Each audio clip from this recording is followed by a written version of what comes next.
미야자키 하야오 감독이 만든 애니메이션 그대들은 어떻게 살 것인가가 아카데미상 장편 애니메이션상을 탔다. 2003년 센과 치히로의 행방불명 이후 두 번째 수상이다. 시각적 아름다움은 물론 매력적인 캐릭터, 마음을 사로잡는 음악, 성장과 자기 발견의 여정 속에 숨겨진 의미와 상징까지 볼거리와 생각거리가 풍부하다.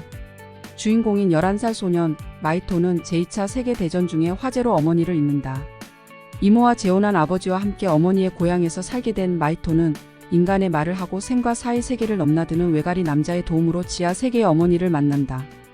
그대들은 어떻게 살 것인가는 무의식, 황천, 환상의 숲 등 신비한 세계에서 마이토가 겪는 경험과 심적 갈등의 여정을 쫓는다.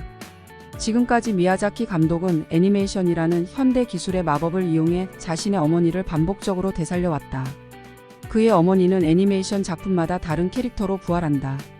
어머니도 재탄생하지만 미야자키 감독도 작품을 통해 늘 새롭게 태어난다. 거의 모든 지브리 영화에서 윤회적 감성이 느껴지는 것은 그 때문이다. 미야자키 감독은 작품에서 출산과 탄생의 가치를 극대화한다. 아직 태어나기 전 모태에 잉태된 생명의 비존재적 주체성도 전면적으로 긍정하고 축복한다. 잘 알려진 에피소드가 있다. 미야자키 감독이 4살 때 그의 가족은 전쟁의 공습을 피해 작은 승용차를 타고 도망쳤다.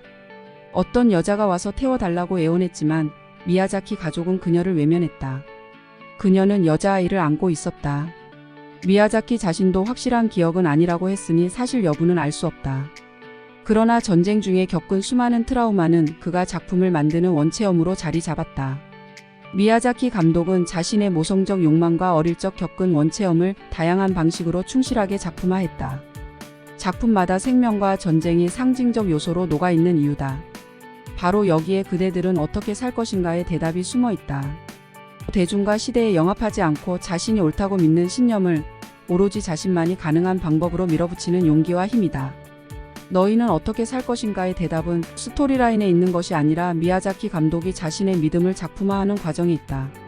책을 너무 읽다가 정신을 잃은 후 홀연히 사라진 마이토의 큰아버지는 지하 세계를 창조하고 균형을 유지하는 일을 마이토에게 물려주려 했다. 하지만 마이토는 큰아버지의 소원을 뿌리친다. 마이토는 허구를 만드는 일, 허구 세계의 균형을 유지하는 일을 물려받지 않고 현실로 돌아가 친구들과 함께 살겠다고 했다. 그러자 세상은 붕괴하고 탑은 무너져 내린다. 미야자키 감독도 알기 쉽고 세상이 반기는 애니메이션만 만들 수도 있었다.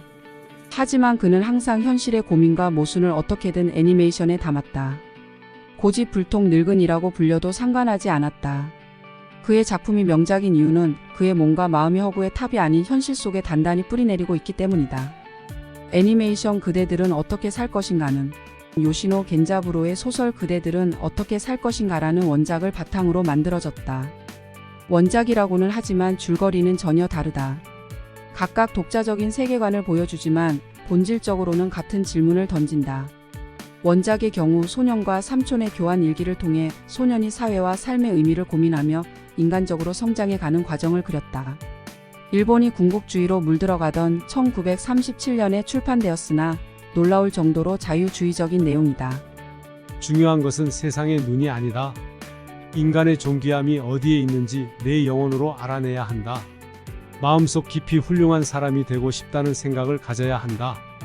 옳다는 판단을 내릴 때도 옳다고 판단한 일을 행할 때도 언제나 가슴으로부터 우러나오는 살아있는 감정이어야 한다. 원작과 애니메이션 모두 히트를 친 이유는 간단하다. 누구나 속으로는 진정한 삶의 의미를 찾고 있기 때문이다. 테크닉이나 노하우로는 역경을 헤쳐나갈 수 없음을 깨달았기 때문이다. 주변 사람들의 눈치를 살피고 그저 세상에 순응하며 살기 지쳤기 때문이다. 세상의 부조리를 마주하고 치열하게 고민하여 자기만의 해답을 도출할 때가 왔음을 알기 때문이다. 비슷한 제목의 책이 또 있다. 모리타 마사오가 쓴 우리는 어떻게 살 것인가, 말과 생각의 생태학적 전해이다. 이 책에서도 인간은 무엇을 위해 살고 무엇을 위해 일하는가라는 비슷한 질문을 던진다. 언젠가 아이들이 자기 파괴로 치닫는 이 세상을 보고 어떻게 살아야 할지 몰라 헤맨다면 나는 이렇게 말해주고 싶다. 마음을 닫은 채 피하지 말아라. 계속 맞부딪히고 온몸으로 느끼면서 마음이 무너져 내리지 않도록 자신을 다잡는 연습을 해라. 삶의 의미를 되새기며 한 걸음 한 걸음 걸어가겠다고 각오할 때 비로소 우리는 자기 인생의 출발선에 설 수 있다. 다들 자기 삶에 확신을 갖지 못하고 갈팡질팡하며 시원스럽게 답해줄 누군가를 찾는다.